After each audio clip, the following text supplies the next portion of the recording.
Welcome back sa aking YouTube channel, Kaduok #23. At kung hindi ka pa naka-subscribe sa aking channel ay mag-subscribe ka na rin. At huwag mo nang kalimutan pindutin ang ating notification bell para sa mga susunod na video ay lagi kayong updated. So yun guys, magpapalit tayo ng brake pad. Ayan yung nabili natin brake pad nga pala. Ayan. Papalit natin sa likod. At yung sa harap, naka-hydraulic yan. Kaya hindi ko muna gagalawin siguro yan.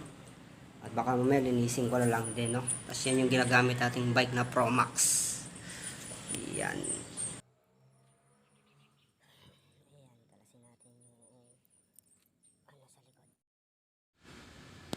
At syempre, habang inaayos rin natin yan ay shoutout muna tayo sa ating mga kasama sa pagbabike na One Team Ride. Shoutout nga pala mga bossing.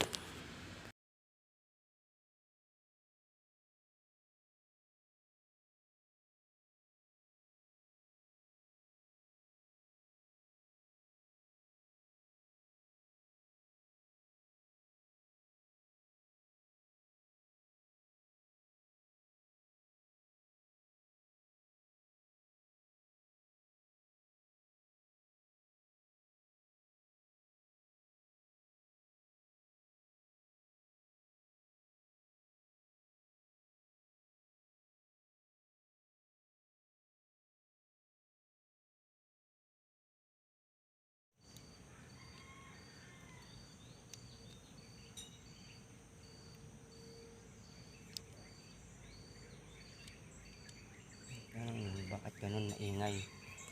Maingay yung aking rotor.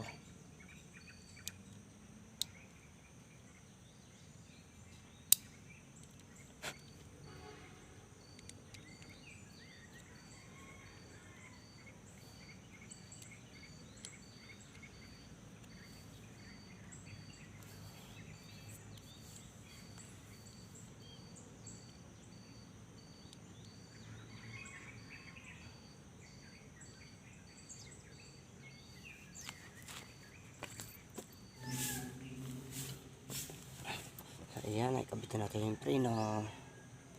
Sa unahan na lang lilinisin natin siguro.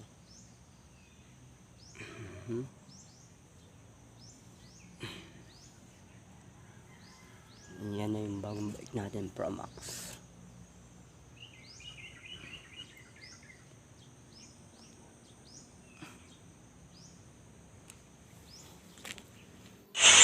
Dito nga pala pag naka-hydraulic ka, ito ang pinakamahirap itong hydraulic. Hindi masyado kasi ng kabisado, wala kang bleeder, hindi mo rin alam kung paano i-bleed yan, yari tayo dyan. Hindi gaya ng mechanical na madaling baklas yun, madaling ayusin. Ito hindi, ang hirap ito. May mga gamit ka pang pwedeng dalhin na mga pang pala sa kanya.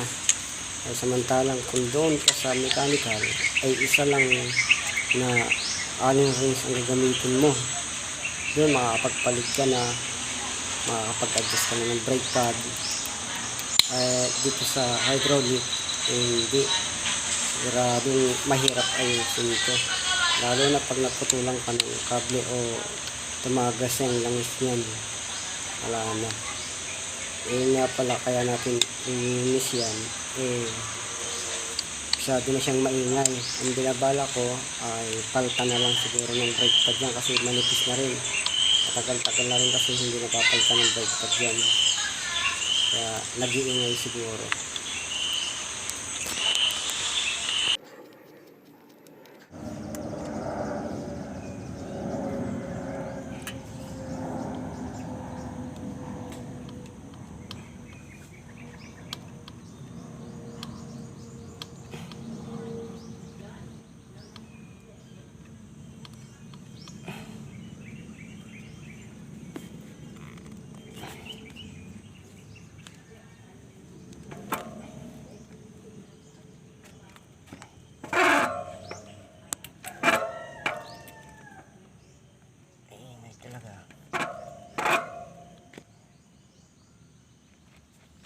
Maingay siya, maingay.